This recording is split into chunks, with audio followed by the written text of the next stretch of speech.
अस्सलाम वालेकुम। This is sir Mohammad Hamza here. तो आज हमें नवंबर 2021 का एएस अकाउंट्स का एमसीक्यूज का पेपर करेंगे, लेकिन वेरिएंट 1 का पेपर करेंगे, मेंस पेपर 11। तो ना ये बहुत इजी पेपर है, ना ये बहुत डिफिकल्ट पेपर है।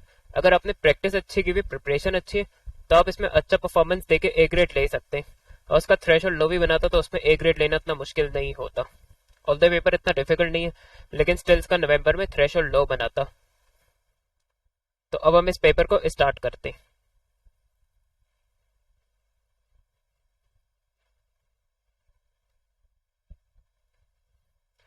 A trader keeps a full set of accounting records. Which statement is correct? Credit notes issued are recorded in the sales journal.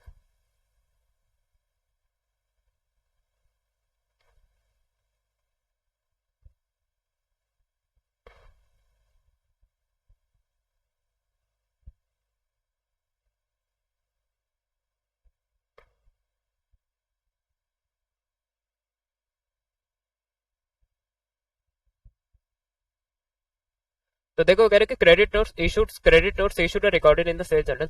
तो क्रेडिट नोट्स इशू किए जाते कस्टमर को सेल्स रिटर्न के केस में। मेरे sales return journal तो सिर्फ credit sales उस पर रिकॉर्ड की जा सकती है। तो ए तो करेक्ट नहीं है। Sales invoices are recorded in the general journal.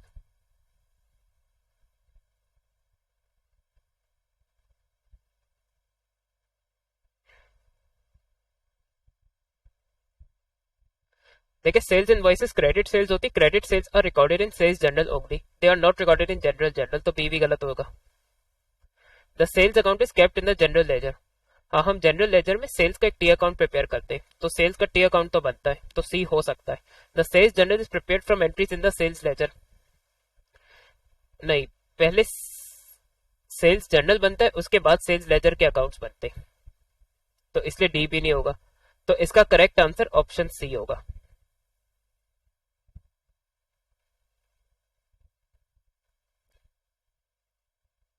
The totals of the discount columns in a 3 column cash book for debit side in credit side 340।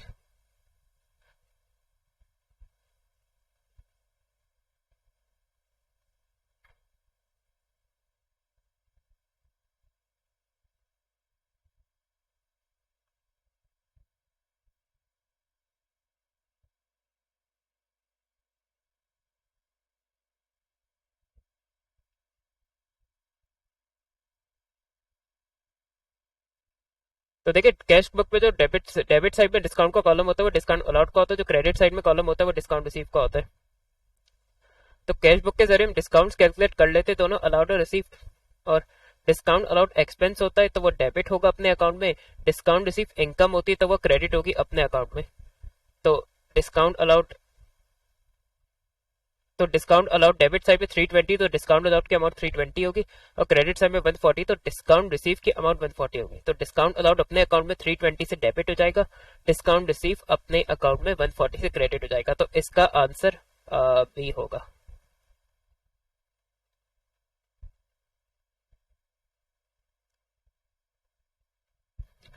A company sold one of its delivery vehicles for 2800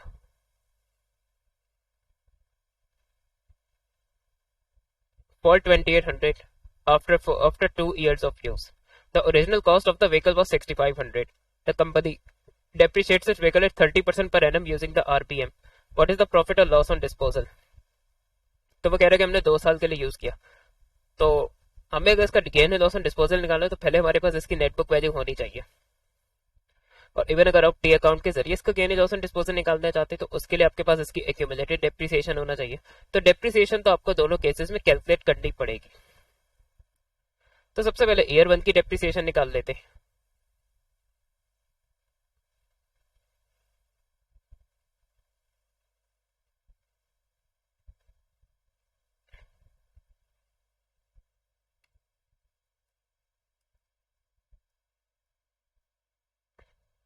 तो पहले साल तो देखिए cost पे depreciation RPM में charge होती है, तो 1950 हो जाएगी।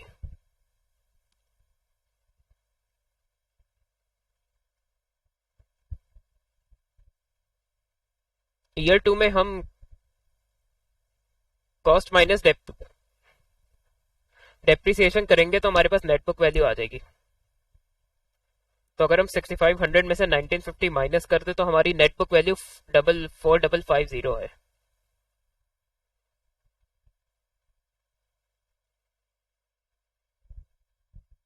इससे बेहतर है कि हम रिफ्रेश करते हैं ईयर 1 एनबीवी। तो ईयर 1 के एंड में इसकी नेटबुक वैल्यू हो जाएगी 4550। अब ईयर 2 में इसी नेटबुक वैल्यू पे डेप्रिसिएशन चार्ज होगा।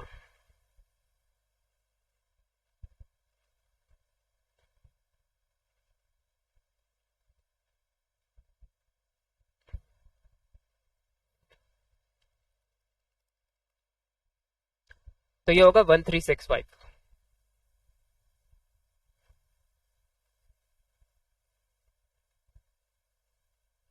एक्यूमुलेटेड डेप्रिसिएशन निकालना है तो पहले साल में 1950 थी, दूसरे साल में 1365 थी। इन दोनों को ऐड कर ले तो उसकी एक्यूमुलेटेड डेप्रिसिएशन आ जाएगी 3315।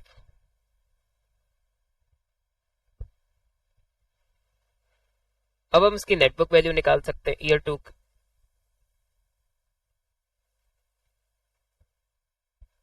तो कॉस्ट इसकी 6500 है, उसमें से इसकी एक्यूमुलेटेड डेप्रिसिएशन माइनस करते 3315 की। तो 6500 minus 3315, cost minus accumulated depreciation, net book value 3185।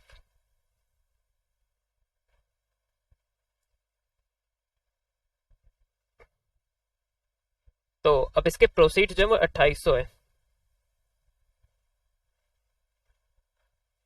तो 2800 माइनस 3185 अगर हम करें तो हमें गेन लॉस ऑन डिस्पोजल पता चल जाएगा। अब यहाँ आप देख सकते हैं कि हमारे प्रोसीड जो है वो नेटबुक वैल्यू से कम है। इसका ना हमारे बुक्स में उसकी वैल्यू ज्यादा है एसेट की, लेकिन वो बिका कम का, तो हमें ऑब्वियसली इसमें लॉस ऑन डिस्पोजल हो रहा है। तो ये हमें 1015 का,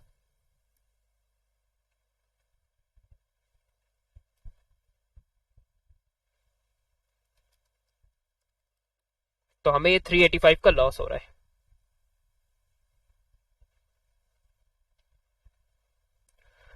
क्योंकि इसमें केस ये है कि proceeds are less than net book value, तो that translates to a loss. तो ये 385 का हमें लॉस हुआ है, तो आंसर बी होगा।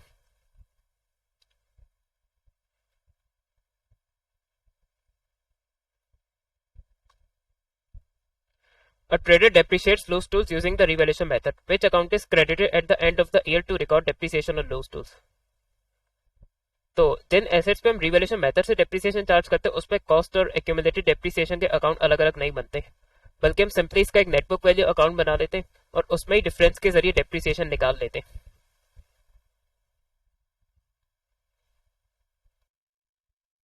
तो ये मैंने आप लोगों की अंडरस्टैंडिंग के लिए लूज टूल्स का अकाउंट भी बना दिया, क्योंकि जो ऐसे रिवैल्यूएशन मेथड से डेप्रिशिएट होते हैं तो उनका सभी एक सिंपली नेटबुक वैल्यू का अकाउंट बन जाता है। Opening net book value, closing net book value, अगर कोई नए लूज टूल्स खरीद रहे तो वो यहाँ आ जाएंगे एडिशन के तौर पे, और इनके डिफरेंस से फिर ये फिगर आ जाएगी। तो ऑब्वियसली डेप्रिसिएशन इनकम स्टेटमेंट में डेबिट करनी होती है तो यहाँ क्रेडिट हो जाएगी। तो इसके लिए सिंपली लूज टूल्स का अकाउंट ही बनेगा, और इसके अलावा कोई अलग से अकाउंट नहीं बनेगा डेप्रिसिएशन कैलकुलेट करने के लिए।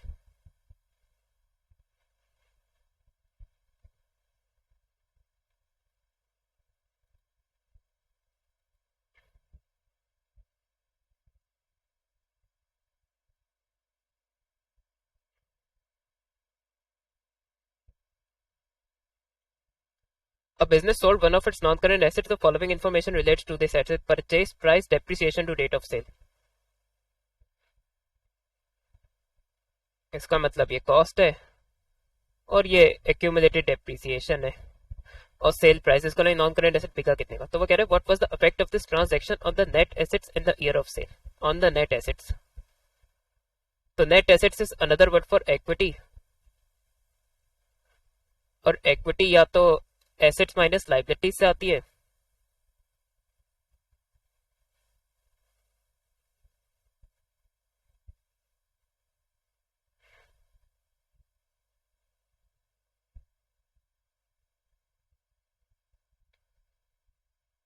तो दो तरीकों से हम इक्विटी निकाल सकते हैं, तो हम एसेट्स माइनस लायबिलिटीज कर ले, या तो हम एसएफपी का इक्विटी का सेक्शन बना ले।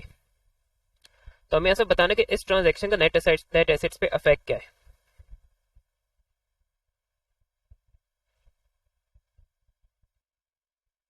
तो इसके लिए जो इजियर वे आउट है वो एसेट्स माइनस लायबिलिटीज है। तो ऐसे हमारी बैलेंस शीट में एसेट जो है वो, अगर नॉन करेंट एसेट जो है वो नेट बुक वैल्यू पे आते हैं, तो इसकी नेट बुक वैल्यू एसेट की 30,000 है। क्योंकि अगर हम कॉस्ट माइनस एक्यूमुलेटेड डेप्रिसिएशन करें तो नेट बुक वैल्यू 23,000 बनेगी।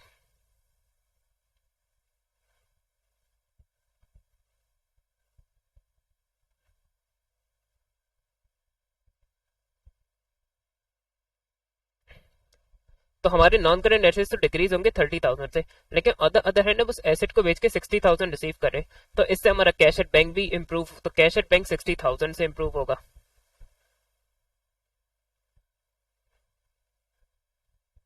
कैश एट बैंक है, कैश है, कुछ भी है, करंट एसेट जो है वो, तो एसेट्स तो हमारे तो एक एसेट हमारा कम से डिक्रीज हो रहा है, लेकिन दूसरा asset on the other hand हमारा ज्यादा से इंक्रीज होगा। तो ओवरऑल जो है वो 30,000 का पॉजिटिव इफेक्ट होगा या इंक्रीजिंग इफेक्ट होगा। तो इसका ना हमारे नेट एसेट्स 30,000 से इंक्रीज होंगे। तो इसमें हमारा आंसर कैट सी हो जाएगा। इसको करने का एक और तरीका भी है, अब अगर आप चाहे तो एसएफपी के इक्विटी सेक्शन से भी कर सकते हैं। अब देखिए जो एसेट हमने बेचा, तो अगर हम इसका गेन या लॉस ऑन डिस्पोजल निकाल लें, इसका गेन या लॉस ऑन डिस्पोजल जो है वो उसके प्रॉफिट को अफेक्ट करेगा बिजनेस के। और प्रॉफिट अगर इंक्रीज हो गया डिक्रीज हो, प्रॉफिट इंक्रीज होगा डिक्रीज होगा इसकी वजह से, तो उससे हमारी इक्विटी इंक्रीज या डिक्रीज होगी। तो हम इसका गेन या लॉस ऑन डिस्पोजल निकाल लेते हैं। तो प्रोसीड 60,000 के, इसकी नेट बुक वैल्यू जो है वो 23,000 की है। तो ये 23,000 का हमें गेन ऑन डिस्पोजल है। अब गेन ऑन डिस्पोजल जो है वो हमारे प्रॉफिट को इंक्रीज करेगा। प्रॉफिट इंक्रीज होगा तो जो एसओएफपी वाले सेक्शन में इक्विटी इंक्रीज होगी या नेट एसेट्स कह लेके इंक्रीज होंगे। तो गेन ऑन डिस्पोजल हमें 23,000 का आ रहा है, तो उससे भी हम अंदाजा लगा सकते थे कि नेट एसेट्स में 30,000 का इंक्रीज आएगा। तो अब ये आपकी प्रेफरेंस है कि आप एसेट्स माइनस लाइबिलिटी से करें या इक्विटी के सेक्शन की लॉजिक लगाएं इसमें।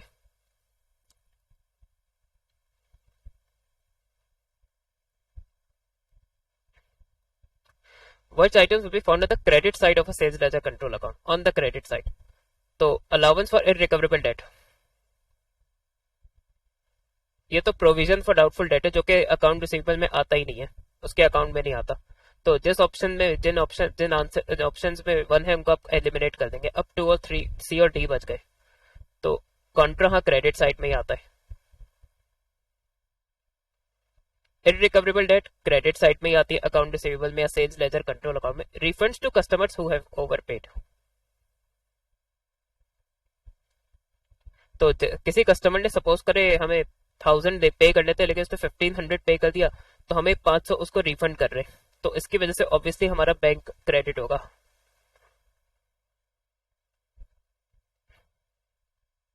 और जो हमने excess payment account sales ledger control account में अकाउंट रिसीवेबल क्रेडिट की थी, उसको हमें वापस अकाउंट रिसीवेबल में डेबिट करवाना पड़ेगा। तो अगर हम किसी कस्टमर को रिफंड कर रहे हैं तो वो तो अकाउंट रिसीवेबल या सेल्स लेजर कंट्रोल अकाउंट में डेबिट होगा। तो 4 का भी सवाल पैदा नहीं होता, तो इससे तरह हमारा सी भी एलिमिनेट हो गया। तो हमारा आखिर में डी बच गया। तो कॉन्ट्रा और इररिकवरेबल डेट्स हाँ वो क्रेडिट साइड में आते सेल्स लेजर कंट्रोल अकाउंट के, तो इसका आंसर डी होगा।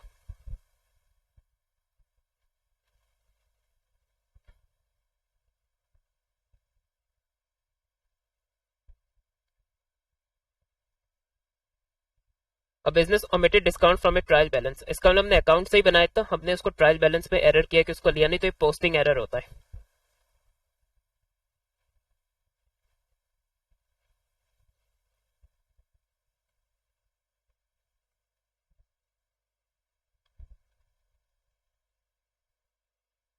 During the year a machine had been sold for cash but the only accounting entry was a debit in the bank account. तो जहां इसको क्रेडिट कराना था हमें प्रोसीड फ्रॉम डिस्पोजल को, वो हमने कराया नहीं। What is the balance of the suspense account before this error were corrected, तो सस्पेंस में देखिए क्लोजिंग बैलेंस तो नहीं होता, ओपनिंग बैलेंस होता है। तो हमें इसको ओपनिंग बैलेंस कैलकुलेट करना है। तो इसका सबसे पहले जो इजी वे आउट है वो ये कि आप एरर्स की करेक्टिंग एंट्रीज बनाएं। तो डिस्काउंट विदाउट हमने ओमिट किया ट्रायल बैलेंस पे, तो obviously discount without trial balance पे डेबिट होगा, क्योंकि डिस्काउंट विदाउट एक्सपेंस होता है।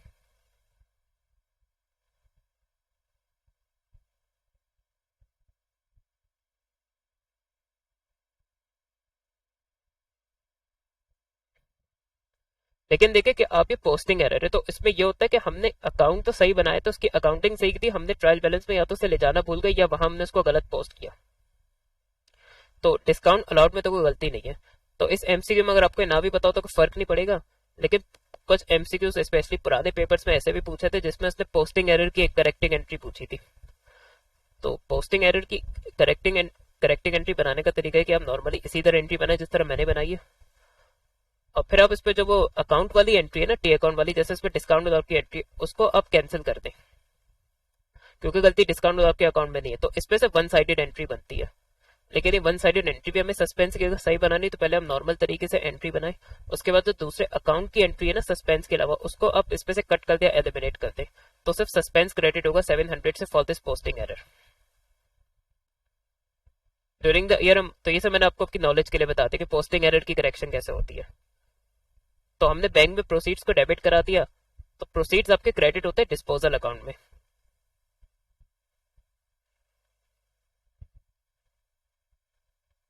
और ऑब्वियसली सिर्फ एक अकाउंट में एरर है तो सस्पेंस फिर इसी सेम अमाउंट से डेबिट हो जाएगा। अब आप एक अगर सस्पेंस अकाउंट बना ले तो आपके लिए ओपनिंग बैलेंस निकालना कोई मुश्किल नहीं है।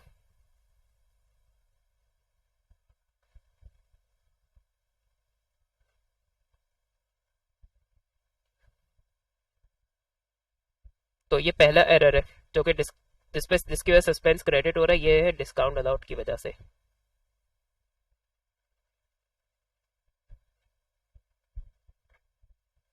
फिर दूसरी बार सस्पेंस डेबिट होगा क्योंकि डिस्पोजल अकाउंट में ये अमाउंट क्रेडिट हो रही है। अब देखिए हमारी इस पर क्रेडिट साइड बड़ी है, डेबिट साइड छोटी है, तो 700 माइनस 500 करेंगे तो ये ओपनिंग बैलेंस इसका यहाँ क्रेडिट साइड में आएगा।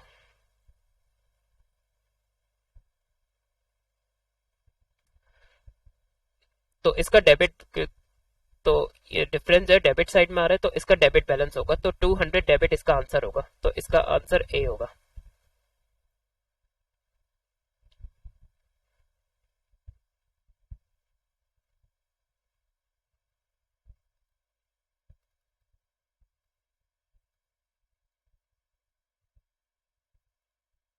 Felix drew 200 out of his business bank account in order to top up his petty cash float. तो अब देखिए पेटी कैश बुक आपके डिटेल में ए लेवल के सिलेबस में नहीं है, लेकिन हम ये होता है कि पेटी कैश में मिनिमम बैलेंस मेंटेन कर रहे होते हैं स्मॉल पेमेंट्स के लिए।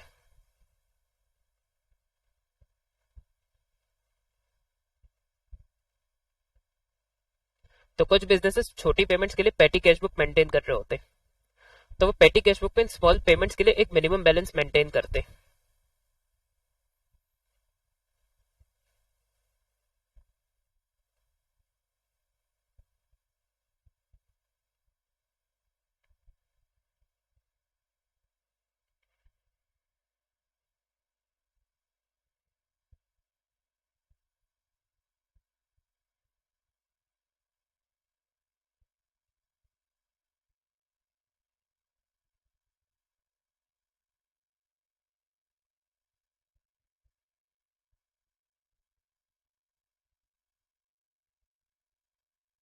तो पेटी कैश बुक में हमेशा वो एक मिनिमम बैलेंस मेंटेन कर रहे होंगे छोटी पेमेंट्स के लिए, जो कि इम्प्रेस कहलाता है।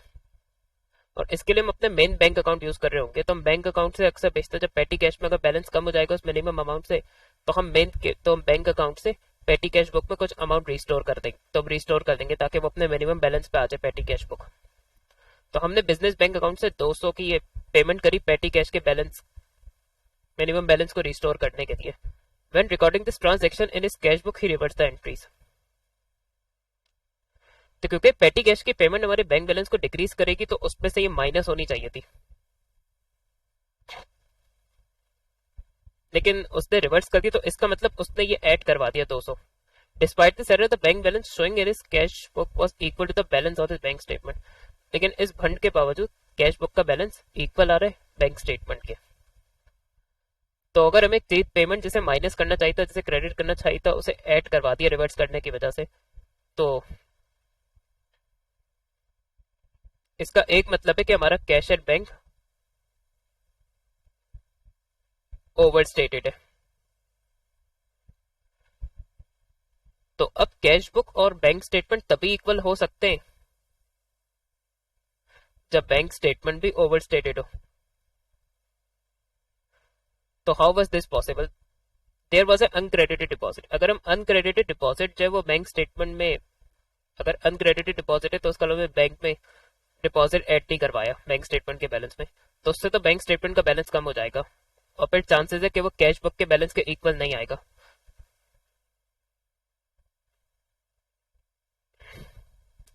तो ये दोनों इसलिए नहीं होंगे क्योंकि because these both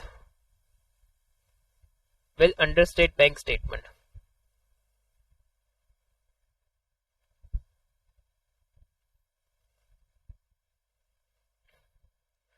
there was an unpresented cheque, अब अनप्रेजेंटेड चेक जो वो पेमेंट है तो बैंक स्टेट पे चेक जो पेमेंट के लिए इशू हो गया लेकिन बैंक ने उसको एडजस्ट नहीं किया। तो हाँ, अगर हमने कोई चेक से पेमेंट की है वो बैंक स्टेटमेंट ने एडजस्ट नहीं किया बैंक बैलेंस में, तो उसकी वजह से चांसेस है कि बैंक बैलेंस का स्टेटमेंट जो है वो ओवर स्टेटेड हो। लेकिन अब आखिर में फिर कंफ्यूजन यहाँ आ जाती कि अनप्रेजेंटेड चेक 200 का है या अनप्रेजेंटेड चेक 400 का होगा। तो इसमें एक तरीका ये कि आप कैश बुक तो आप एक कैश एट बैंक की अमाउंट बैलेंस एज्यूम करें बिफोर दिस पेटी कैश एडजस्टमेंट, तो हम एज्यूम कर लेते कि 10,000 था।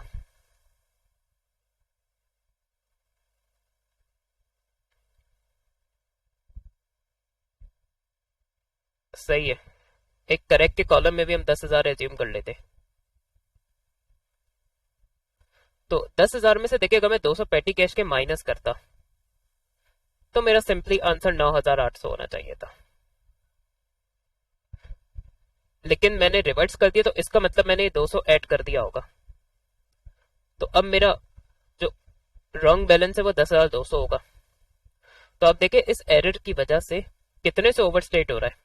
अगर आप 10,200 और 9,800 का डिफरेंस निकालें तो 400 से ओवरस्टेट हो रहा है।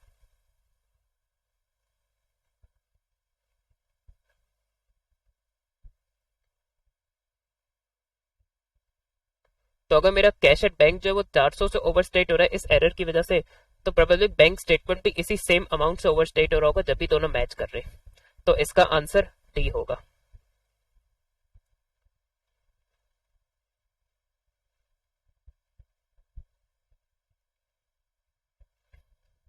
A business had calculated a draft profit. The following item have been discovered. A customer had been declared bankrupt and is unable to pay the amount they owe. ये बिल्कुल एडजस्ट होगा, irrecoverable debt है।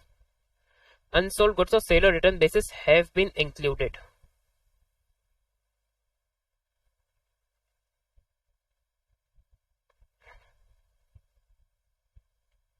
Unsold goods or sale return basis have been included in inventory, तो इसका मतलब ये adjusted है। तो जो गुड्स हम ट्रायल पे देते हैं सेल और रिटर्न बेसिस पे कस्टमर को देते हैं, तो चांसेस ये होते हैं कि वो हमारे पास वापस आते हैं, तो हम उसे हमेशा इन्वेंट्री में ऐड करवाते हैं। तो ये एडजस्टमेंट वो कर चुका है। Rent paid in advance has not been included, ये बिल्कुल एडजस्ट होगा।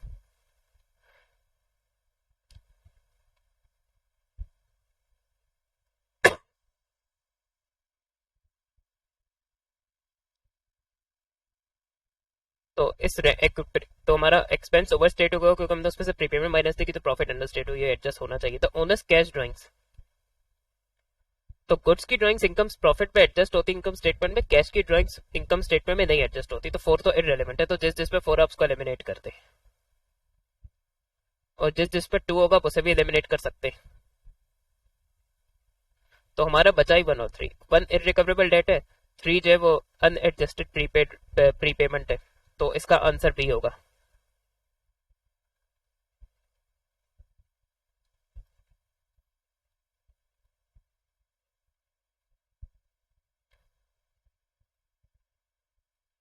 The following information has been extracted at 31st March. Non current asset, current liabilities.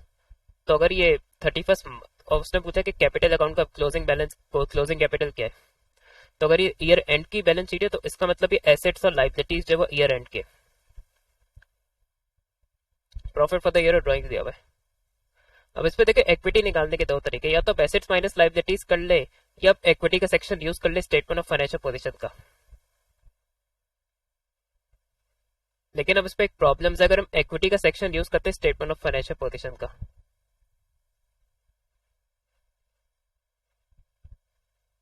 तो हमें ओपनिंग कैपिटल नहीं दिया हुआ।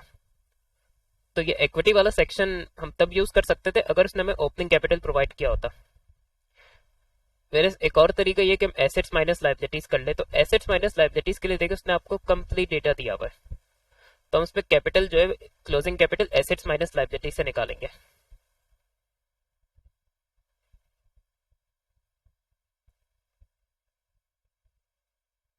तो टोटल एसेट्स हमारे 130 प्लस 32 हो जाएंगे, तो ये होगा 162,000।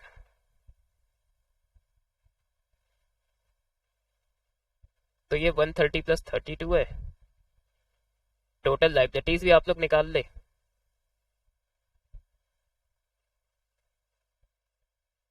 तो उस पर सिंपली करंट और नॉन करंट लाइबिलिटीज ऐड हो जाएंगी, तो ये 43,000 हो जाएगा।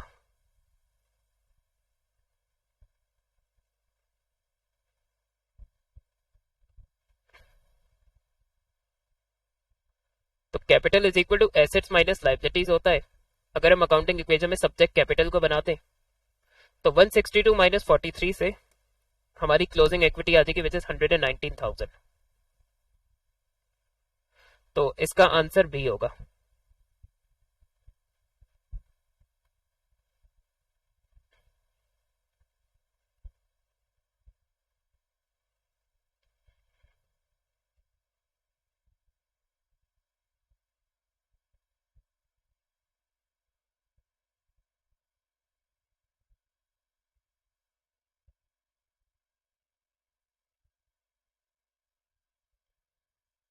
Start of the year the balance on sole traders capital account, तो ये ओपनिंग कैपिटल है। During the year the following took place. Owner introduced a vehicle, this had a cost and a market value. तो ये additional capital है। Cash drawings दे दी है। The owner took inventory for personal use, goods की drawing है। तो उसकी कॉस्ट 24,000 है, इसकी सेलिंग प्राइस 32,000 है, तो ऑब्वियसली हम लोअर को चूज करेंगे। अच्छा, अब मसला आता है एडिशनल कैपिटल को, उसकी कॉस्ट भी दी हुई है, उसकी मार्केट वैल्यू भी दी हुई है। तो अगर नॉन करंट एसेट की मार्केट में वैल्यू चेंज हो गई तो हम उसकी वो मार्केट की जो रिवाइज्ड वैल्यू है उसको यूज करेंगे।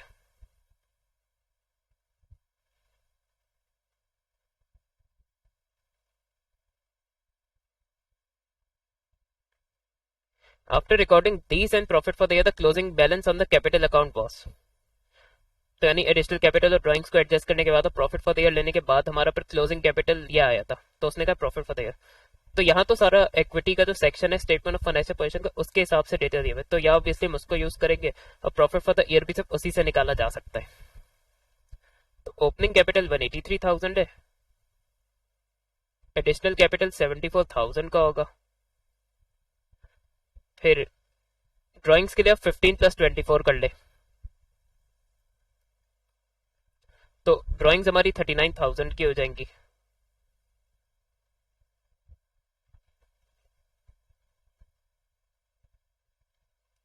प्रॉफिट फॉर द ईयर भी मुझे पता नहीं, उसको आप एक्स रख लीजिए।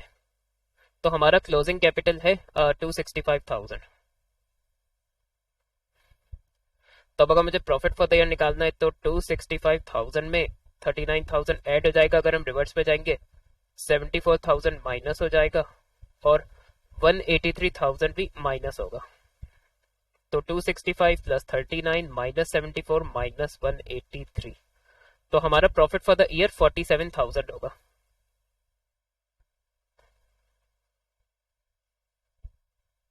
तो इसका आंसर सी होगा।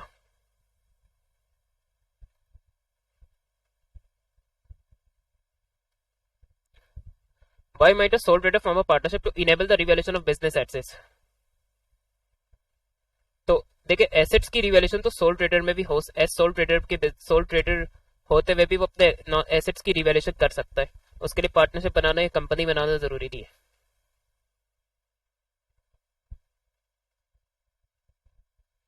तो जिस जिसमें वन अपस को निकाल दें वो आंसर ही नहीं होंगे।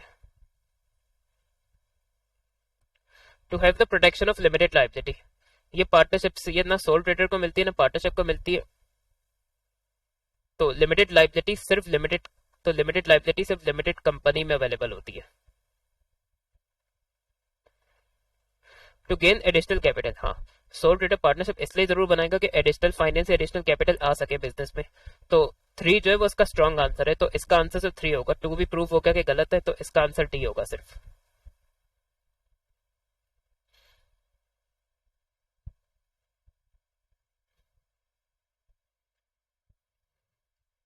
X and Y are in partnership, the following information relates to the partnership. तो करंट अकाउंट के ओपनिंग और क्लोजिंग दे दिए, इसी तरह दूसरे पार्टनर का भी ओपनिंग और क्लोजिंग दे दिया, फिर दोनों की ड्राइंग्स दे दी है, सैलरी सिर्फ एक्स की है। अब उसने पूछा profit for the year before appropriation, तो उसके करंट अकाउंट का कंप्लीट डेटा दिया हुआ है, तो हम करंट अकाउंट को यूज करके कुछ निकाल सकते हैं।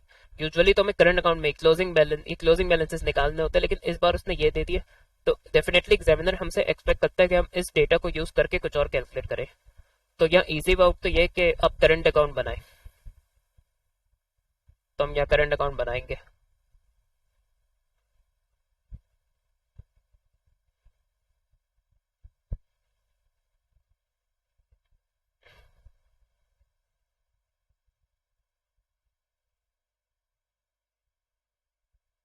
एक्स वाई, एक कॉलम एक्स का एक कॉलम वाई का, डेबिट साइड पे भी क्रेडिट साइड पे भी।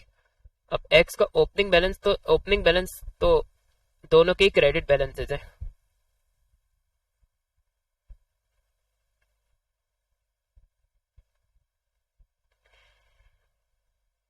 अच्छा, एक्स की सैलरी दी हुई है तो हम एक्स के अकाउंट में ले लेंगे।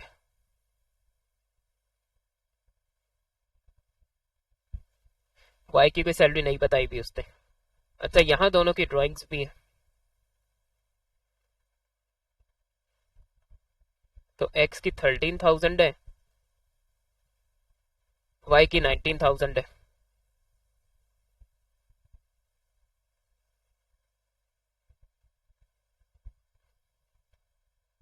इसी तरह बैलेंस सीडी,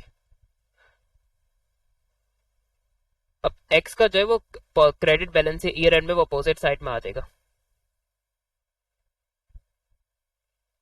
लेकिन वाई का जो है वो एंड ऑफ द ईयर में डेबिट बैलेंस है, तो यहाँ अपोजिट क्रेडिट साइड में आएगा वो।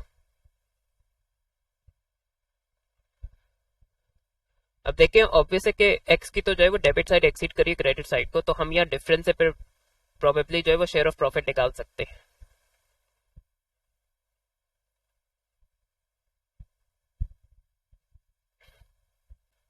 तो 13,000 प्लस 17,500,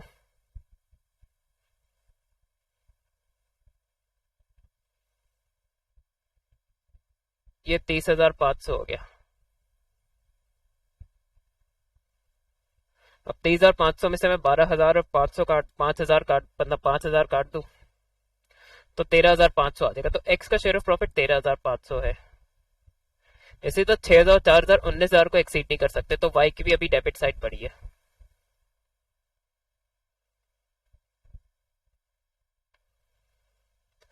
तो 19,000 में से मैं 6 और 4 यानी 10,000 माइनस करूंगा, तो इसका 9,000 आ जाएगा।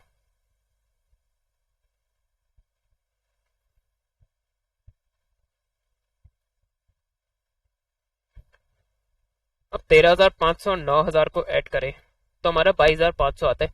अब एग्जामिनर ने चालाकी की कि आपको ये आंसर के तौर पे दे दिया। जो करंट अकाउंट में शेयर ऑफ प्रॉफिट होते हैं वो रेसिडुअल प्रॉफिट के शेयर होते हैं, और रेसिडुअल प्रॉफिट जो है वो profit for the year before appropriation में से हम एप्रोप्रिएशन जब एडजस्ट करते हैं तो फिर रेसिडुअल प्रॉफिट आता है, वो फिर profit and loss sharing ratio में डिस्ट्रीब्यूट होता है।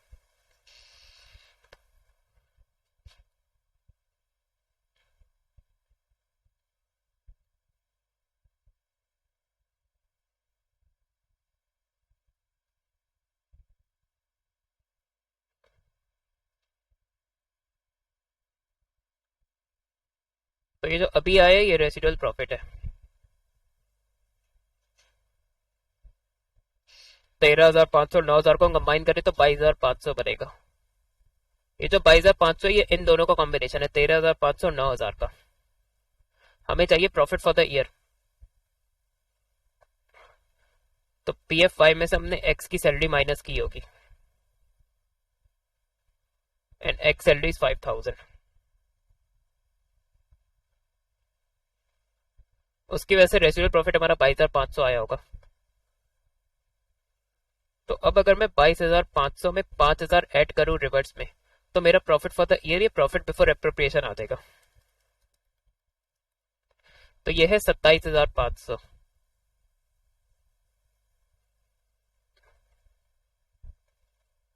तो इसका आंसर बी होगा। और इंटरेस्ट ऑन कैपिटल या इंटरेस्ट ऑन ड्राइंग्स की कोई बात की नहीं, तो इसका मतलब वो नहीं है इसमें।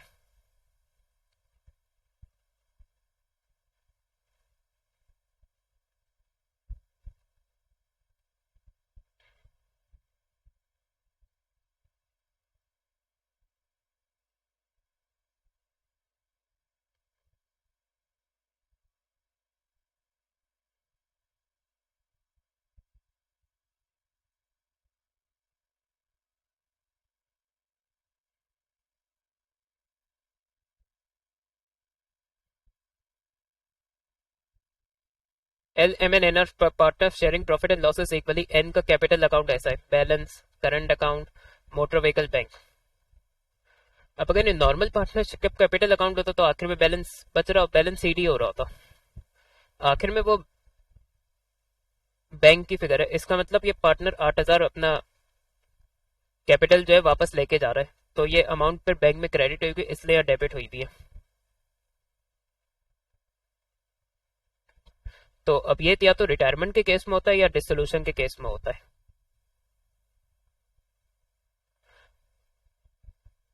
लेकिन अगर ये डिसोल्यूशन होता तो फिर हमें वो डिसोल्यूशन अकाउंट का रेफरेंस भी होता है, क्योंकि फिर यहाँ डिसोल्यूशन गेन या लॉस भी होता।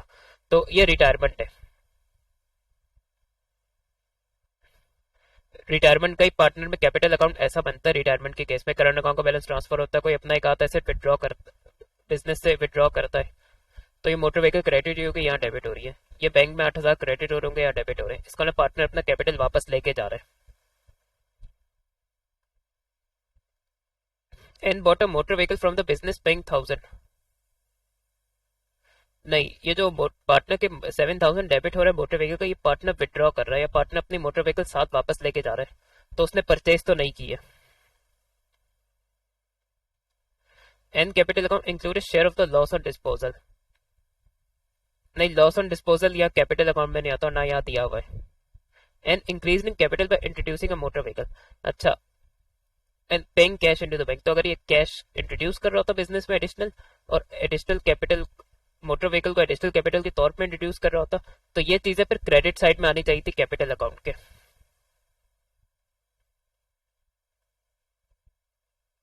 लेकिन यहाँ आप देख सकते हैं कि ये चीजें कैपिटल अकाउंट में डेबिट हो रही है, तो इसका ऑप्शन सी भी गलत है। And retired took the amount due to him. अपने पैसे ले गया in the form of a motor vehicle money. तो अपनी मोटर व्हीकल जो लाया था वो भी वापस लेके जा रहा है, और अपने बचे हुए आखिर में जो उसकी इन्वेस्टमेंट बच गई बिजनेस में वो भी वो विड्रॉ कर रहा है। तो इसका आंसर डी होगा।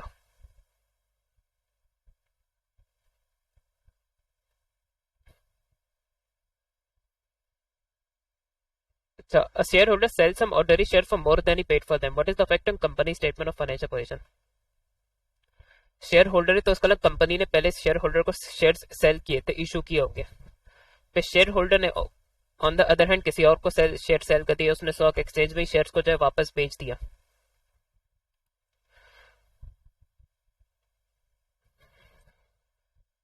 तो इसमें एग्जांपल हम कार शोरूम के लेंगे। अब कार शोरूम वाले ने सपोज करे किसी कस्टमर को कार बेच दी, सेल कर दी। अब उसके बाद वो कस्टमर उस गाड़ी को रखे, किसी और को किसी और को बेचे या उसके साथ कुछ भी करे। कंपनी ने एक बार कस्टमर को प्रोडक्ट सेल कर दिया, कस्टमर से किसी और को बेचे या कुछ भी करे, तो उससे कंपनी के फाइनेंशियल्स पे या कंपनी के फाइनेंशियल स्टेटमेंट पे उस चीज का कोई भी इफेक्ट नहीं होगा।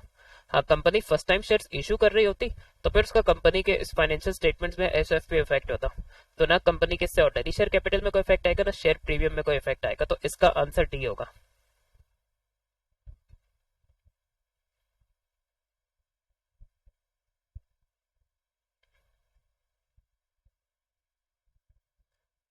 The equity of X limited at 30 June 2021 was as follows. What is the maximum total dividend that to be paid. तो हम मैक्सिमम डिविडेंड हम सिर्फ जो रेवेन्यू रिजर्व से पे कर सकते हैं, और यहाँ रेवेन्यू रिजर्व सिर्फ ये दो है।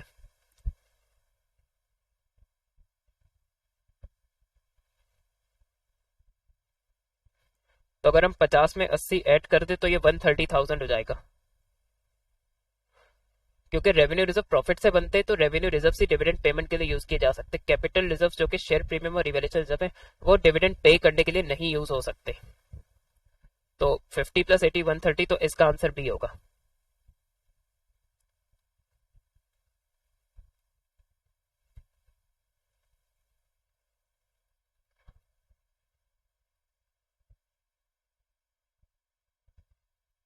The value of inventory limited at 31st May was overstated. Effect of this on retained earning. तो ये जो पहला कॉलम है इसमें 31st May 2020 ईयर एंड है। तो अगर 31st May की इन्वेंट्री ओवर स्टेटेड है तो इसका मतलब क्लोजिंग इन्वेंट्री ओवर स्टेटेड है।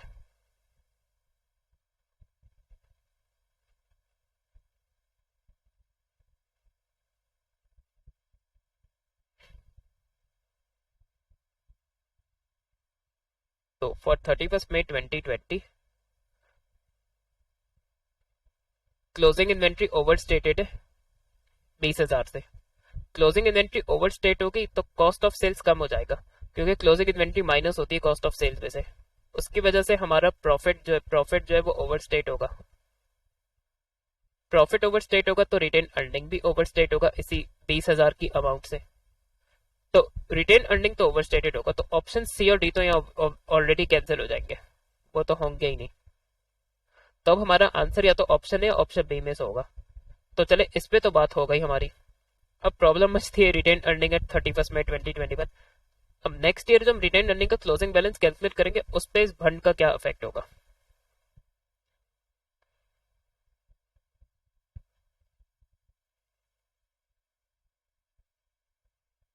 तो ये 31 मई 2020 के लिए तो क्लोजिंग इन्वेंट्री होगी।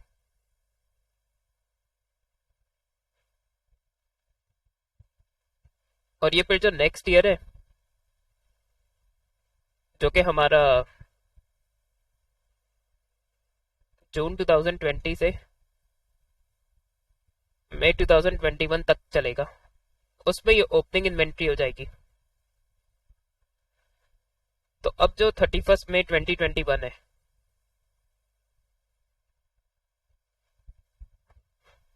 अब ओपनिंग इन्वेंट्री अगर ओवर स्टेटेड है तो ओपनिंग इन्वेंट्री जब वो कॉस्ट ऑफ सेल्स में ऐड होती है तो वो कॉस्ट ऑफ सेल्स को बढ़ाएगी। कॉस्ट ऑफ सेल्स बढ़ेगी तो प्रॉफिट जो है वो कम हो जाएगा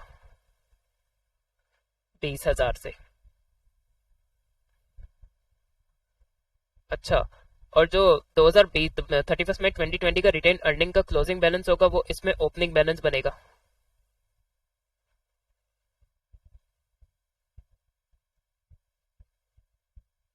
तो रिटेन अर्निंग का बैलेंस अगर ओवर स्टेटेड है तो उसकी वजह से रिटेन अर्निंग का क्लोजिंग बैलेंस भी ओवर स्टेट होगा 20,000 से।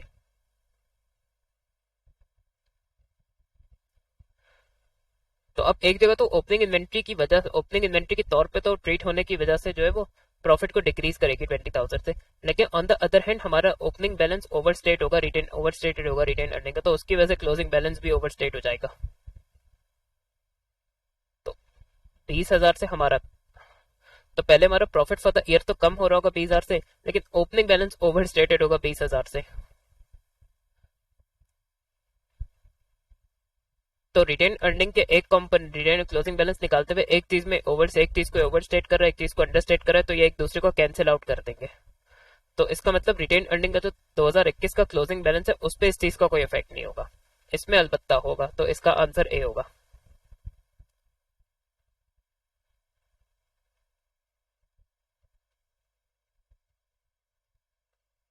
What are the limitations for comparisons between firm in the same industry? तो अगर हमें सेम इंडस्ट्रीज के रेशियोज पता है तो हम उनकी एफिशिएंसीज तो कंपेयर कर सकते हैं, तो जिसमें टू अप्स को एलिमिनेट कर दें।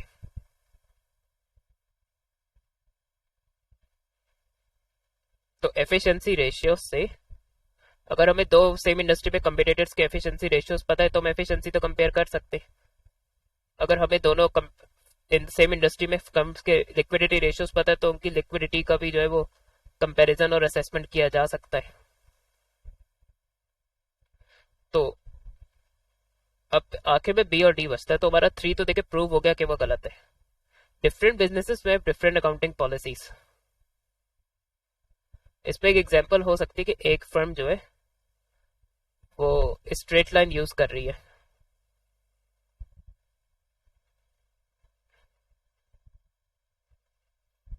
और जो आपकी दूसरी फर्म है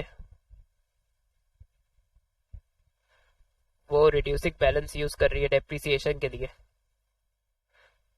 तो अगर तो अब एक कंपनी का प्रॉफिट जो कि स्ट्रेट लाइन पे बेसिस पे निकाला गया डेप्रिसिएशन चार्ज करके, और दूसरी कंपनी का प्रॉफिट जब reducing balance method of depreciation के जरिए निकाला गया, तो उनका कंपैरिजन थोड़ा दोनों का कंपैरिजन कुछ प्रिसाइज नहीं होगा, जबकि इवन तो दोनों सेम इंडस्ट्री में। तो अकाउंटिंग पॉलिसीज डिफरेंट होने की वजह से दोनों सेम इंडस्ट्री में जो कंपनीज है उनका कंपैरिजन डिफिकल्ट हो सकता है, तो इसका आंसर बी होगा।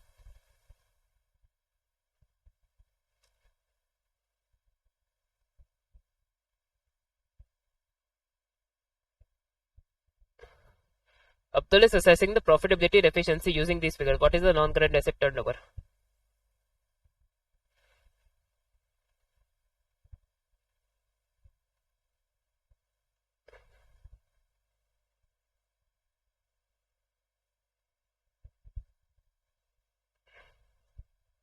तो एनसी टर्नओवर में रेवेन्यू तो आ जाएगा। अच्छा, उसने सेल्स रिटर्न नहीं दिया तो हमें नेट रेवेन्यू की टेंशन लेने की जरूरत नहीं, या ये हो सकता है ऑलरेडी उसने खुद एडजस्ट किया हुआ, तो रेवेन्यू में 340,000 आ जाएगा। अच्छा, अब उसने दो ऑप्शन दिए, revenue divide by non current asset से जो है हमारा नॉन करंट एसेट टर्नओवर आ जाता है। अब आप ये सोच रहे हो कि हम नॉन करंट एसेट की कॉस्ट लें या नेट बुक वैल्यू लें। तो नॉन करंट एसेट की हमेशा नेट बुक वैल्यू ली जाएगी। अच्छा, और नेट बुक वैल्यू होती सिर्फ नॉन करंट एसेट्स की है। तो उसने अगर नहीं भी मेंशन किया कि नॉन करंट एसेट है, तो नेट बुक वैल्यू से ऑब्वियस है कि नॉन करंट एसेट है, तो नेट बुक वैल्यू ली जाएगी नॉन करंट एसेट्स की नॉन करंट एसेट टर्नओवर के रेशियो में। तो ये 340 डिवाइड बाय 53 जो है, तो ये आपका 6.42 हो जाएगा, 6.42 टाइम्स। तो इसका आंसर डी होगा।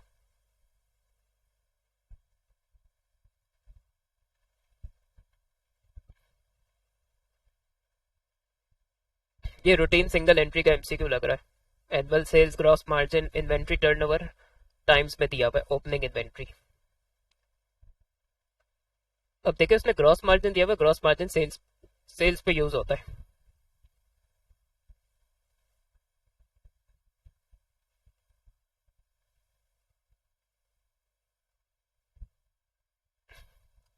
तो मैं इसको नंबर में लूंगा, तो ये 0.2 इस तरह आया होगा। ग्रॉस प्रॉफिट मुझे नहीं पता, मैं उसको एक्स रखता हूँ, gross profit divided by revenue, क्योंकि ग्रॉस मार्जिन यही शो करता है कि रेवेन्यू का कितना परसेंट ग्रॉस प्रॉफिट है। तो 0.2 को 40,000 आपस में मल्टीप्लाई होंगे, तो 400,000 मल्टीप्लाई बाय 0.2, तो मेरा ग्रॉस प्रॉफिट आएगा 80,000 का। अच्छा, rate of inventory turnover cost of goods sold divided by average inventory होता है।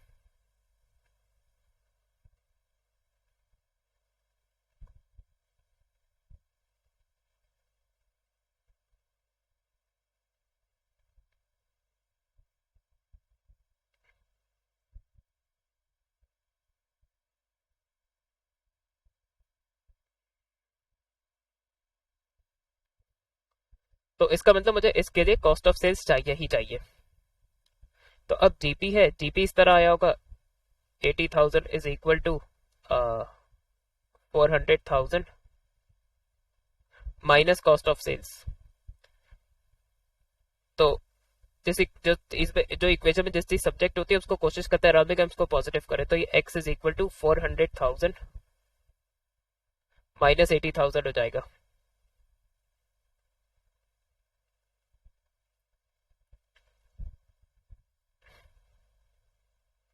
तो 400 माइनस 80 करे तो ये हो गया हमारा 320,000। तो उसने हमसे से पूछा वैल्यू ऑफ क्लोजिंग इन्वेंट्री, तो देखिए हम उसने इन्वेंट्री टर्नओवर दिया हुआ 4, कॉस्ट ऑफ सेल्स भी है मेरे पास 320,000,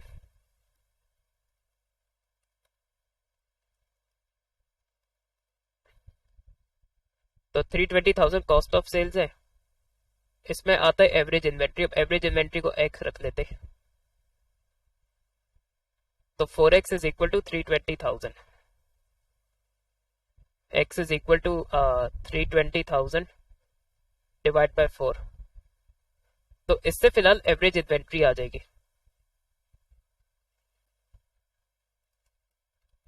तो एवरेज इन्वेंट्री हमारी 80,000 की है।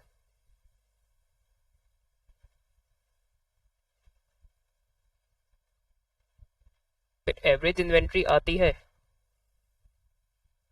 60 ओपनिंग इन्वेंट्री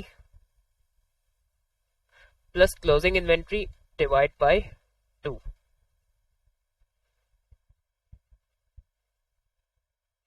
तो 80,000 is equal to 60,000 plus x divide by 2। अब 80,000 को मैं 2 से कराऊंगा तो मुझे पता है कि 160,000 आएगा, तो 160,000 is equal to 60,000 plus x है, x तो पॉजिटिव रहेगा, तो 160,000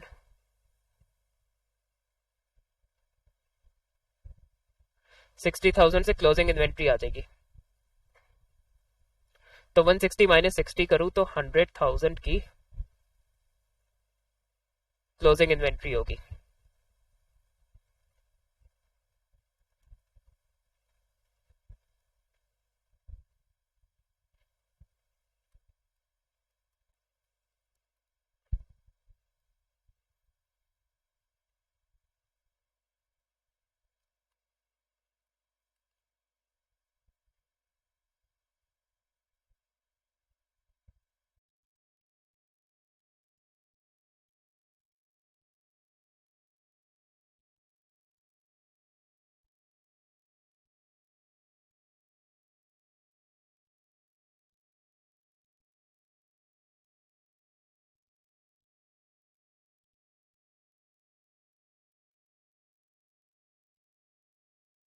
A manufacturing business is currently operating at full capacity. As part of an expansion program to increase production capacity, the business intends to employ a digital factory supervisor.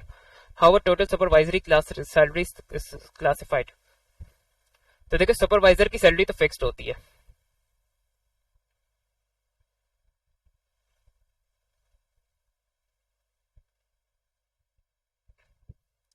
Hour supervisory class is satisfied. अच्छा देखिए fix cost भी नहीं होती. Fix cost हर production level या हर output level या हर activity level पे same रहती है. अब यहाँ ये कि अगर मैं प्रोडक्शन कैपेसिटी बढ़ाऊंगा तो एडिशनल सुपरवाइजर लाना पड़ेगा. तो वो फिक्स कॉस्ट जो कि आउटपुट लेवल या प्रोडक्शन कैपेसिटी एक पर्टिकुलर बियॉन्ड पर्टिकुलर लेवल अगर मेरा आउटपुट लेवल इंक्रीज होता है और उसकी वजह से फिक्स कॉस्ट में इंक्रीज आता है तो वो स्टेप कॉस्ट होती है. तो इसका आंसर सी होगा.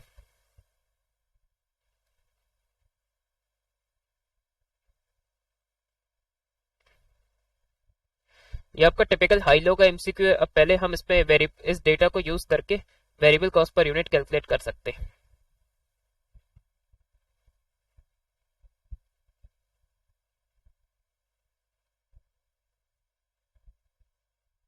तो 326,400 माइनस 240,000 डिवाइडेड बाय 32,000 माइनस 20,000.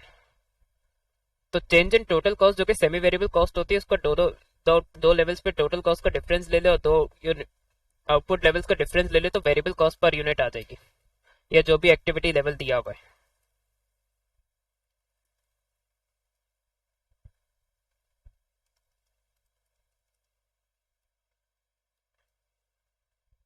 तो वेरिएबल कॉस्ट है 7.2 पर यूनिट.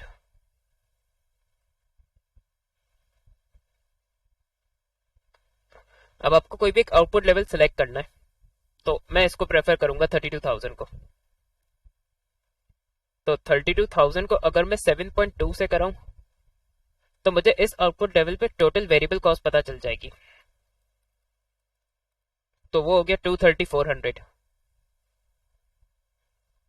अब टोटल में से अगर 230,400 वेरिएबल है तो हम डिफरेंस से फिक्स निकाल सकते हैं क्योंकि total cost is equal to VC plus FC होता है.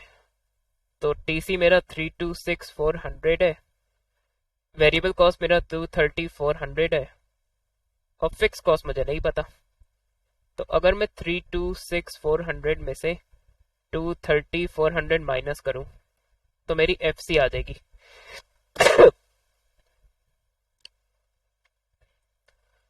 सॉरी स्टूडेंट्स, इस स्नीज को कंट्रोल नहीं कर सकते और हेल्थ पर्पसेस के लिए भी कहा जाता है कि स्नीज अगर आपको आ रही है तो आप उसे रोके नहीं. 326,400 माइनस 230,400 तो मेरी एफसी जो है वो 96,000 है. तो मेरा आंसर डी होगा इसमें.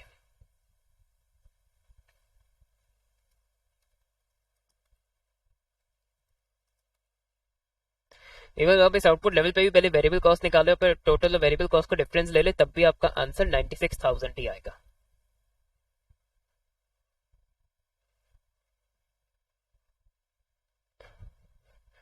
टिपिकल ओवर अंडर एब्जॉर्प्शन वाला एमसीक्यू. सबसे पहले आप ओवरहेड एब्जॉर्प्शन रेट निकाले तो उसके लिए हम बजटेड ओवरहेड्स और बजटेड एक्टिविटी को यूज करेंगे. तो O A R is equal to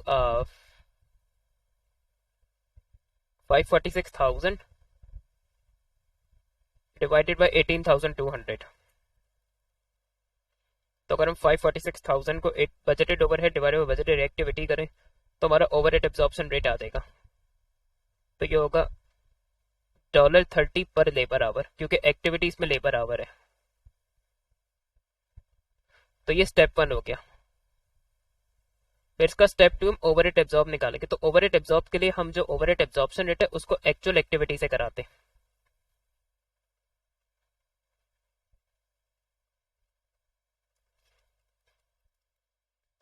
तो ये मेरा 579,000 हो गया.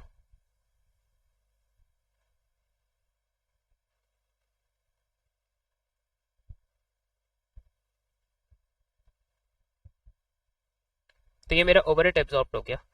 अब देखिए ओवरहेड एब्जॉर्ब हम निकालते हैं इसलिए क्योंकि देखिए हमारी एक्चुअल जो फिक्स ओवरहेड्स है वो इस एक्चुअल लेबर आवर्स पे बेस्ड है जबकि मेरी बजटेड कॉस्ट जब एक डिफरेंट आउटपुट लेवल पे बेस्ड है. तो अगर मैं तो मैं अगर इन दोनों कॉस्ट का कंपैरिजन करूंगा तो वो एक्यूरेट नहीं होगा, क्योंकि दोनों डिफरेंट लेबर आवर्स पे बेस्ड है। तो ओवरहेड एब्जॉर्ब पे हम ये करते हैं कि हम ओवरहेड एब्जॉर्प्शन रेट को एक्चुअल एक्टिविटी पे अप्लाई कर देते हैं। उस ओवरहेड एब्जॉर्ब हमें ये बताता है कि हमारी जो एक्चुअल लेबर आवर्स है, एक्चुअल एक्टिविटी लेवल है, उस पे बजटेड फिक्स कॉस्ट कितनी होनी आनी चाहिए थी या कितनी होनी चाहिए थी। तो फिर जब मैं एक्चुअल ओवरहेड्स और ओवरहेड एब्जॉर्ब का कंपैरिजन करूंगा, जो कि दोनों सेम लेबर आवर्स पे बेस्ड है, तो बजटेड और एक्चुअल कॉस्ट का कंपैरिजन प्रिसाइज होगा ज्यादा। ये चीज और डिटेल में आपको इंशाल्लाह A2 में पढ़ाई जाएगी स्टैंडर्ड कॉस्टिंग में, जिसमें फ्लेक्सिबल बजटिंग हम करते हैं। ये समझ ले बहुत माइन्यूट लेवल पे आपका फ्लेक्सिबल बजटिंग है या AS लेवल पे ओवरहेड एब्जॉर्ब की फॉर्म में। अब ओवर या अंडर एब्जॉर्ब निकालना है तो हम overhead absorb minus actual overheads करते हैं। तो अब आप यहाँ देख सकते हैं मेरे बजट, तो मेरे ओवरहेड एब्जॉर्ब ज्यादा है, एब्जॉर्ब ज्यादा किया है, एक्चुअल कम है।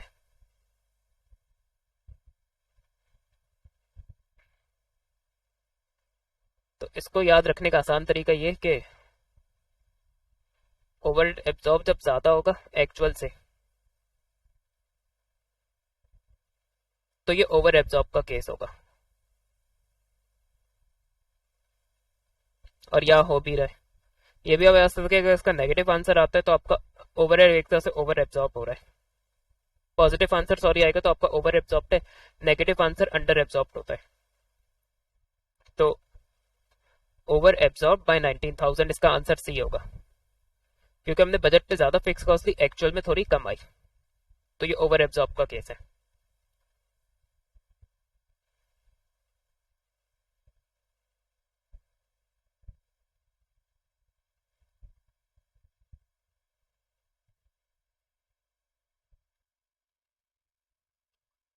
What would be a suitable basis to apportion depreciation to production departments?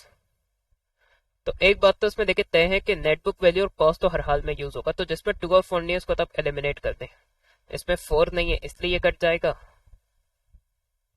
इसमें 4 नहीं है इसलिए ये कट जाएगा, बाकी सब में 4 4 4 है। और बी और सी में तो आपका 2 भी है, जबकि आपका देखिए 2 सी डी में नहीं है, तो डी भी कट जाएगा आपका। तो अब आपका आंसर बी और सी में से बच रहा है। तो या तो 1 2 एंड 4 है, 2 3 एंड 4 है। 1 में मशीन आवर्स हैं, 3 में आपके नंबर ऑफ मशीन है। तो देखिए आप लोग खुद भी क्लिक कर रहा होगा कि नंबर ऑफ मशीन से बेटर मेजर डिप्रिसिएशन के लिए जो मेजर होगा वो मशीन आवर्स होगा, क्योंकि जिस मशीन ने जितने मशीन आवर्स यूज किए होंगे उसके हिसाब से उस पर डिप्रिसिएशन अपॉर्शन कर देंगे। तो नंबर ऑफ मशीन से ज्यादा मशीन आवर ज्यादा एक्यूरेट मेथड होगा डिप्रिसिएशन का अपॉर्शन करने के लिए। तो इसका आंसर बी होगा।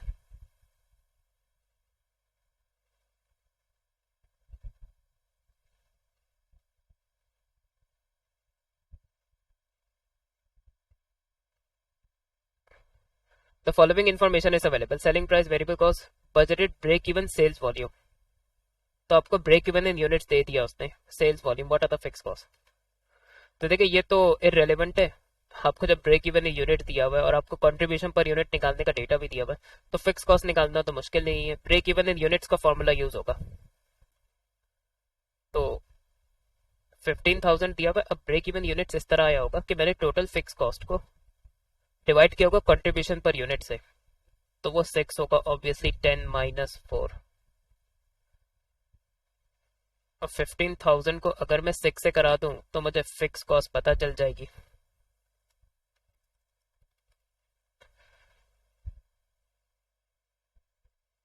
तो मेरी 90,000 फिक्स कॉस्ट है, तो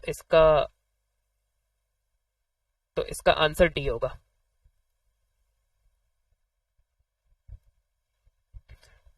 A business increases profit by changing from marginal to absorption costing। तो इसका ना एब्जॉर्प्शन कॉस्टिंग में इसका प्रॉफिट ज्यादा आ रहा है, ये हमेशा तभी होगा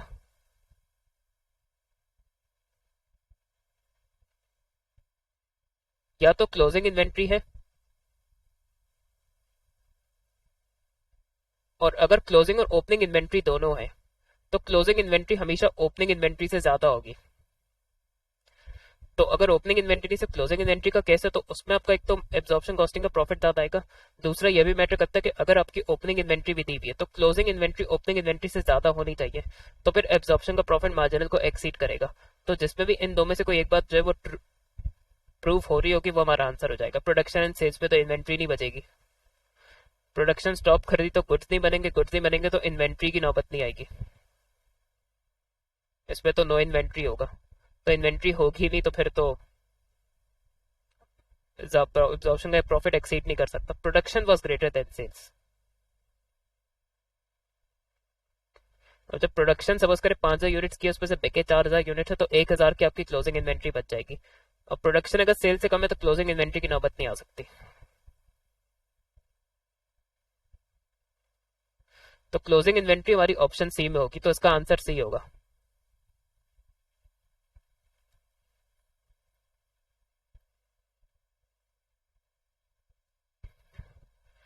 single product budgeted information is available, selling price, variable cost, total monthly sales, total fix cost.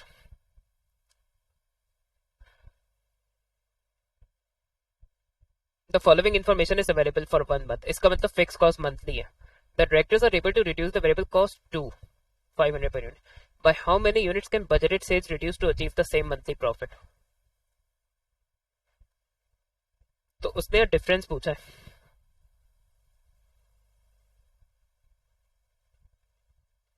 तो करंटली तो उसकी 600 यूनिट्स की सेल है, तो पहले हम करंट आउटपुट लेवल पे प्रॉफिट निकाल सकते हैं।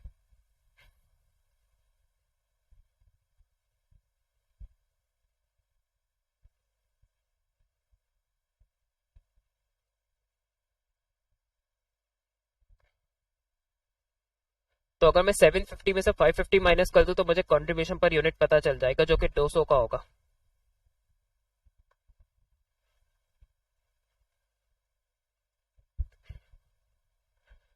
तो अगर मैं कंट्रीब्यूशन पर यूनिट को टोटल यूनिट से कराऊं तो मुझे टोटल कंट्रीब्यूशन पता चल जाएगा, उसपे से फिर मैं फिक्स कॉस्ट माइनस कर दूं तो मेरा प्रॉफिट आ जाएगा करंट।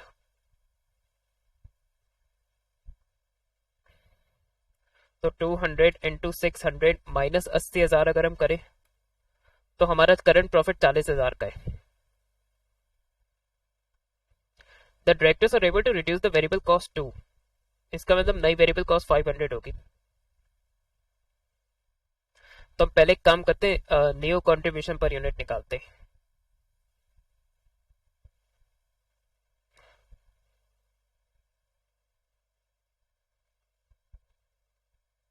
तो अब 750 माइनस 500 हो जाएगा,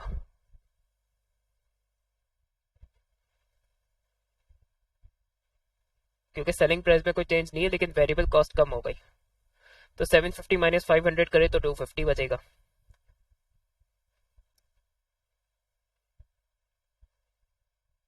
and the budgeted sales reduce, अब देखिए कंट्रीब्यूशन कम हो गया है, तो कह रहे budgeted sales reduce to achieve the same monthly profit. तो उसका मतलब जो नए यूनिट्स है उससे हम प्रॉफिट सेम अचीव करना चाह रहे हैं, तो हमारा एक करंट प्रॉफिट 80,000 का है। तो अब इस पे हम टारगेटेड प्रॉफिट का फॉर्मूला यूज करेंगे। तो targeted profit plus fix cost, उसमें कोई चेंज नहीं है,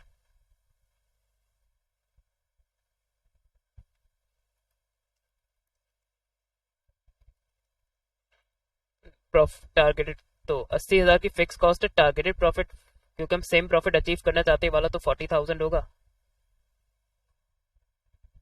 divided by new contribution per unit. तो कंट्रीब्यूशन पर यूनिट अब 250 है।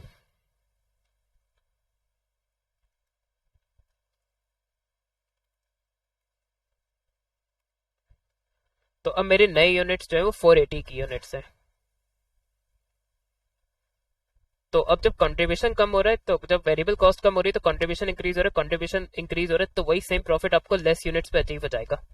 तो उसने ये डिफरेंस ही पूछा है, तो 600 माइनस 480 करे तो आई थिंक सो 120 होगा, तो इसका आंसर ए होगा।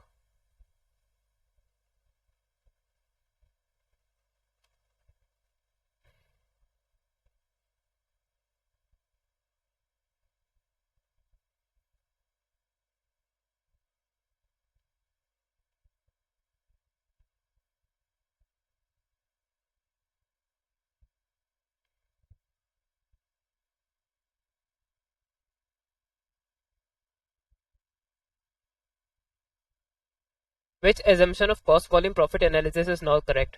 तो वो सीवीपी के एजम्पशंस पूछे या मार्जिनल एजम्पशंस की करेक्ट एजम्पशंस पूछे, एक ही मतलब है। अब हमें नॉट करेक्ट वाली ढूंढनी, तो पहले उसमें करेक्ट को एलिमिनेट करते जाएंगे.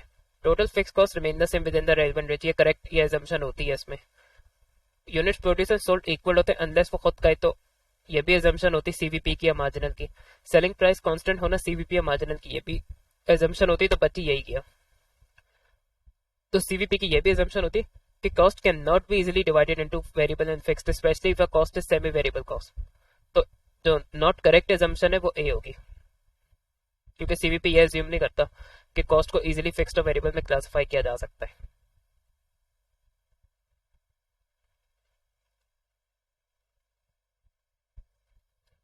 Business manufactures 4 products. Information relating to these products is shown in the coming month. Labor hours available are limited, and only one product can be produced. Which product should be produced in order to maximize the profit? तो देखिए, जो हमारी scarce resource है, limited resource है, वो labour hours है. तो इस केस में ना डिसीजन मेकिंग हमारी कंट्रीब्यूशन पर लेबर आवर के हिसाब से की जाएगी. और कंट्रीब्यूशन पर लेबर आवर निकालना तो सिंपली कंट्रीब्यूशन पर यूनिट को डिवाइड कर देंगे लेबर आवर्स पर यूनिट से. जो भी लिमिटिंग फैक्टर होता है उस पर यूनिट्स वो पर यूनिट से हम डिवाइड कर देते हैं कंट्रीब्यूशन पर यूनिट को. तो कंट्रीब्यूशन पर लिमिटिंग फैक्टर या इस केस में कंट्रीब्यूशन पर लेबर आवर आ जाएगा. ओवरहेड एब्जॉर्प्शन रेट का इस डिसीजन मेकिंग में कोई यूज नहीं होगा, तो ये आपको से कंफ्यूज करने के लिए दिया है, तो उसको आप इग्नोर करें. तो ऑप्शन ए की बात कर लेते, 18 डिवाइड बाय 9 2 होगा. तो ये कंट्रीब्यूशन पर लेबर आवर है.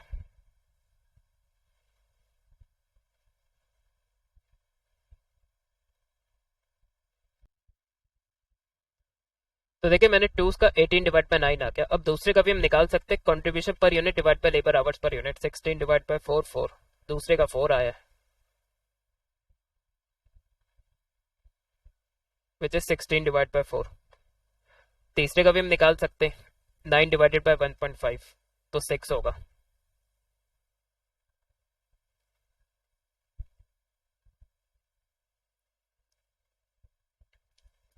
15 डिवाइड बाय 2 करें तो हमारा 7.5 होगा.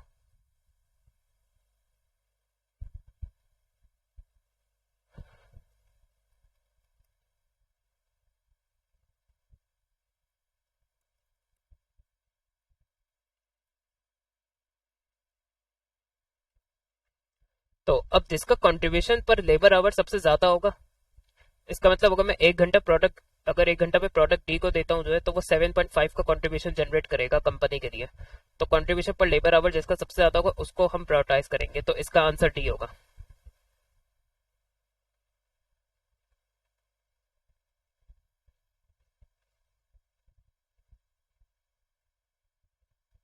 Why might a business use budgets to determine the level of demand? To have a benchmark against to which to assess actual performance.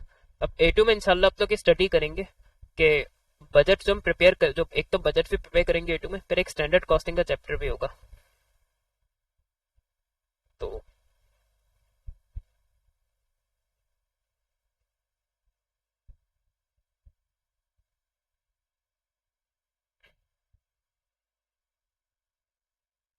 ये बजटेड वर्सेस एक्चुअल की जो कुश्ती होगी या लड़ाई होगी, ये A2 में हुआ करेगी स्टैंडर्ड कॉस्टिंग में. उसमें हम बजटेड और एक्चुअल डेटा के कंपैरिजन करेंगे, कॉस्ट के और रेवेन्यूज के भी. तो ऑब्वियसली अगर हम बजट नहीं बनाएंगे तो हम स्टैंडर्ड कॉस्टिंग यूज नहीं कर सकते, तो 2 तो होगा ही होगा. तो जिसमें 2 नहीं है उसको आप काट दें. बाकी A C और D तीनों में 2 है. To know how much raw material supplier will be able to supply.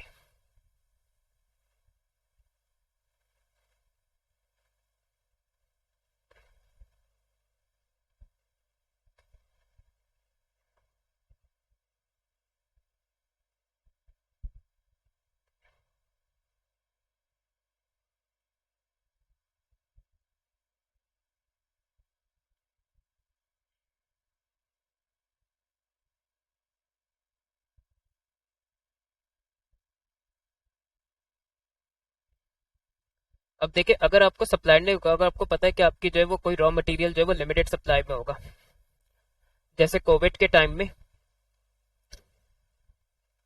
जो ये इलेक्ट्रॉनिक मैन्युफैक्चरर्स है, कार मैन्युफैक्चरर्स हैं, और ये जो PS5 और एक्सबॉक्स के मैन्युफैक्चरर्स हैं, इनको वो सेमीकंडक्टर से चिप्स की कमी हो गई थी. कोविड की वजह से चिप्स की supply all over the globe जो है वो लिमिटेड हो गई थी.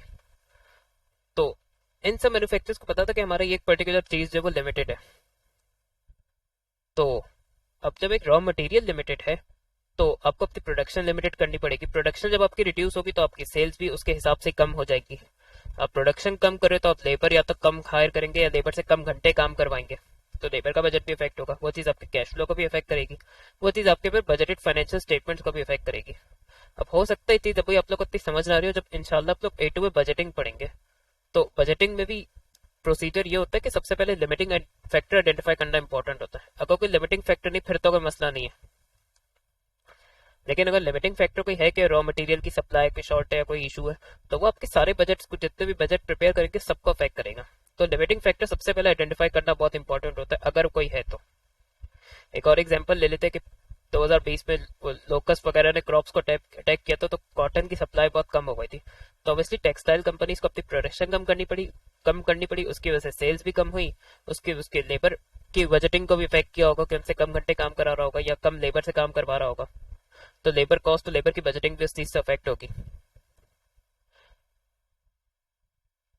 रॉ मटेरियल अवेलेबल ही कम है तो आप परचेज भी कम करेंगे तो परचेज रॉ मटेरियल के बजट को भी अफेक्ट करेगा। तो लिमिटिंग फैक्टर तो बहुत वाइटल है बजटिंग के लिए। तो आपकी लिमिटिंग फैक्टर के वजह तो बजटिंग सही हो नहीं सकती। लेकिन अब प्रॉब्लम क्या है कि उसने आंसर यहाँ डी चूज किया है, तो एक तरह से 3 होना चाहिए आंसर, लेकिन उसने सिर्फ डी को आंसर के तौर पे चूज किया है। तो एट टाइम से कुछ थ्योरी के एमसीक्यूज में होता है कि एग्जामिनर अपनी बहुत चला रहा होता है, या जो आंसर सही होता है उसको वो डिनाई करके सिर्फ एक कोई और आंसर को कह रहा होता है। तो इस टाइप के एमसीक्यूज का बेस्ट पॉसिबल अटेम्प्ट दे। बाकी कि आप रट ले, अगर ये रिपीट हो जाता है किसी और ईयर में, किसी अगर पेपर में रिपीट हो जाता है तो आप उसको एग्जैक्ट एमसीक्यू रिपीट हो जाता है तो आप वही रट के इसको मार्क कर सकते हैं। ऑल्दो मैं रट्टा वाली अप्रोच बिल्कुल भी एंकरेज नहीं करता, लेकिन कुछ थ्योरी के एमसीक्यूज है उसमें थोड़ी सी प्रॉब्लम है कि 3 बहुत इंपॉर्टेंट है बजटिंग के लिए, लेकिन 3 को वो आंसर के तौर पे नहीं मान रहा है या वो उसको डिनाई कर रहा है, तो उसने आंसर सिर्फ 2 को रखा है यहाँ। तो ये इस टाइप का एमसीक्यू सॉर्ट ऑफ रटना पड़ेगा। लेकिन है मैंने आपको क्लियर कर दिया कि 3 जो है वो बजटिंग के लिए इंपॉर्टेंट क्यों है। ये बजटिंग के प्रोसेस में वो एक इंपॉर्टेंट फैक्ट रोल प्ले करता है। तो आपकी अगर कोई क्यूरीज है तो आप वो फिर कमेंट्स पे पूछ सकते हैं। अल्लाह हाफिज।